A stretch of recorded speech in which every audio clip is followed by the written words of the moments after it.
मैं strong man of Chhattisgarh हूँ, all India university medallist हूँ, national record bench press holder.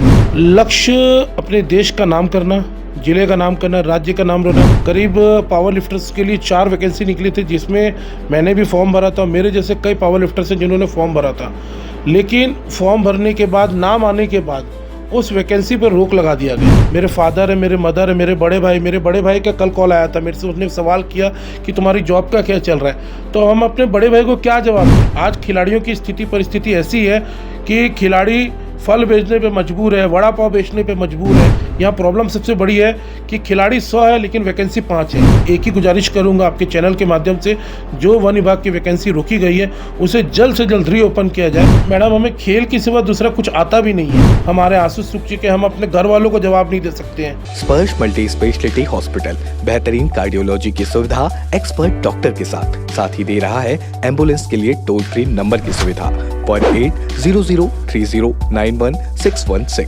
स्पर्श मल्टी स्पेशलिटी हॉस्पिटल, एक एहसास अपनेपन का।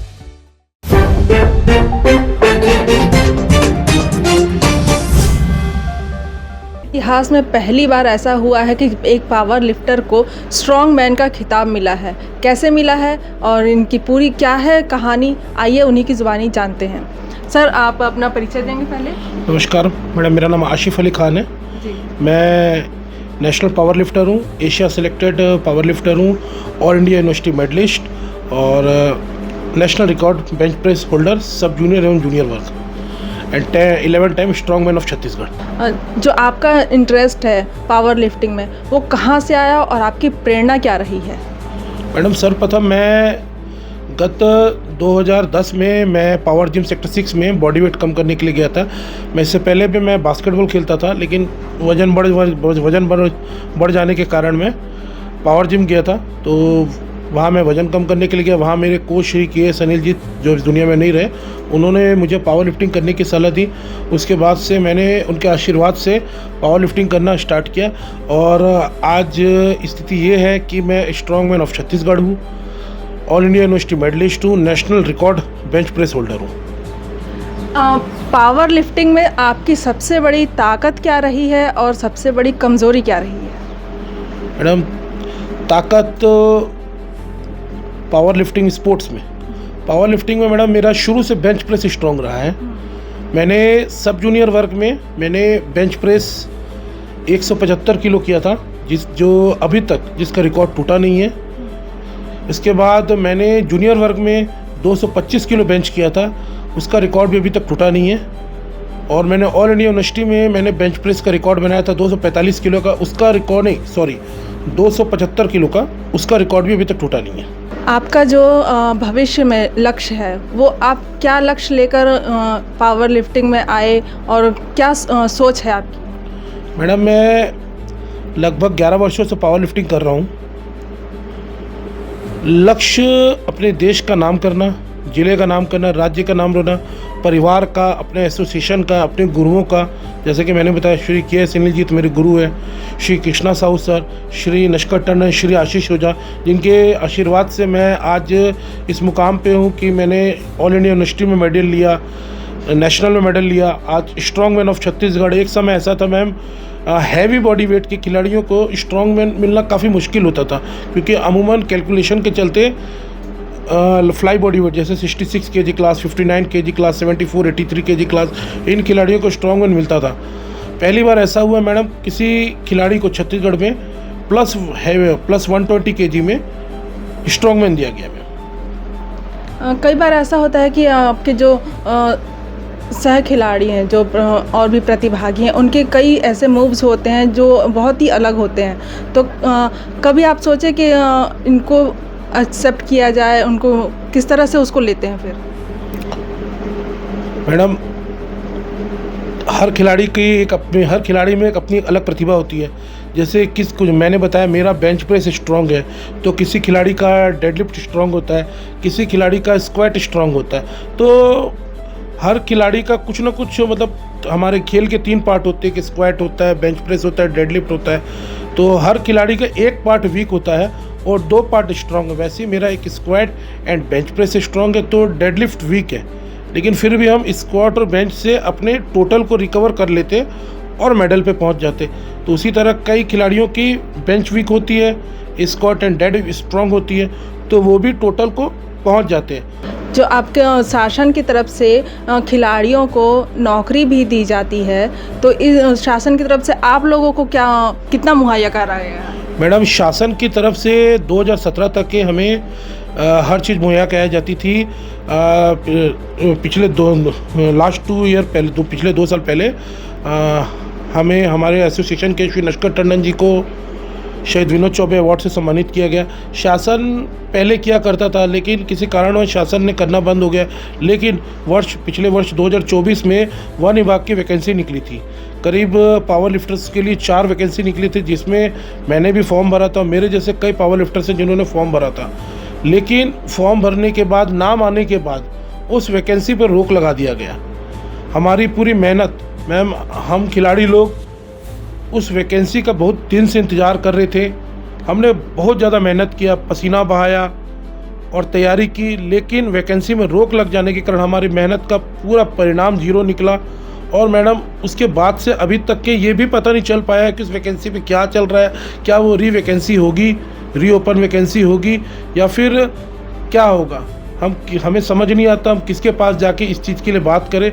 मैं आपके चैनल के माध्यम से वन विभाग को एक आग्रह करना चाहता हूं, जो वैकेंसी पावर लिफ्टर्स की जो रोकी गए थे उससे जल्द रीओपन किया जाए, ताकि मेरे जैसे कई पावर लिफ्टर्स जो अच्छी तैयारी कर रहे थे वे अपना परफॉर्मेंस दे सके और हमारे छत्तीसगढ़ का, देश का, प्रदेश का, माता पिता का, अपने गुरुजनों का नाम कर सके।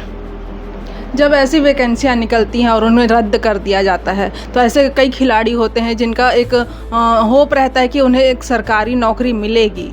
तो जब उनकी ये उम्मीद टूटती है तो कैसा लगता है? मैम, काफ़ी बुरा लगता है मैम।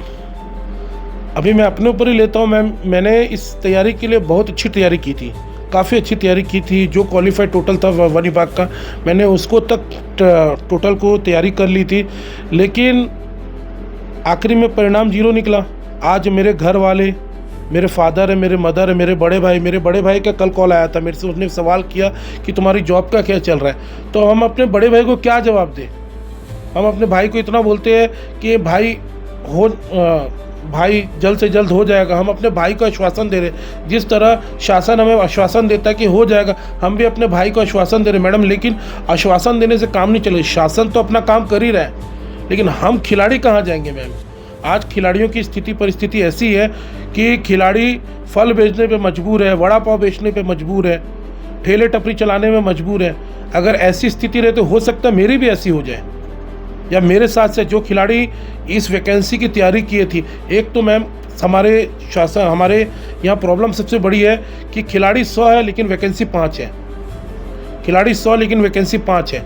इतनी बड़ी लड़ाई है।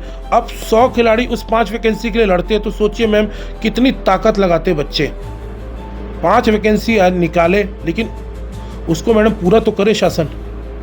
आज मैडम मैं एक ही गुजारिश करूंगा आपके चैनल के माध्यम से, जो वन विभाग की वैकेंसी रोकी गई है उसे जल्द से जल्द रीओपन किया जाए, ताकि मेरे जैसे कई खिलाड़ी, उनका फ्यूचर बन सके मैम।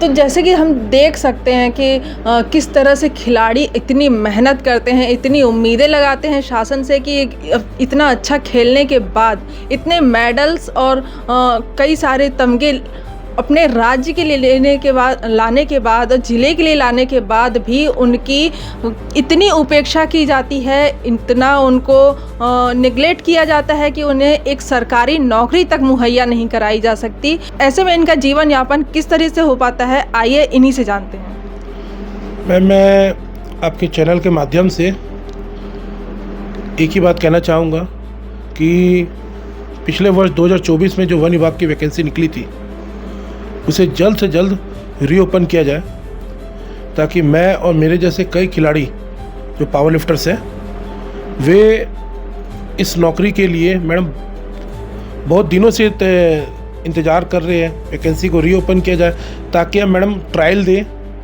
और हम सिलेक्शन लें जॉब के लिए। मैम आज जॉब की हमके सख्त ज़रूरत है, हमें जॉब की बहुत ज़्यादा ज़रूरत है।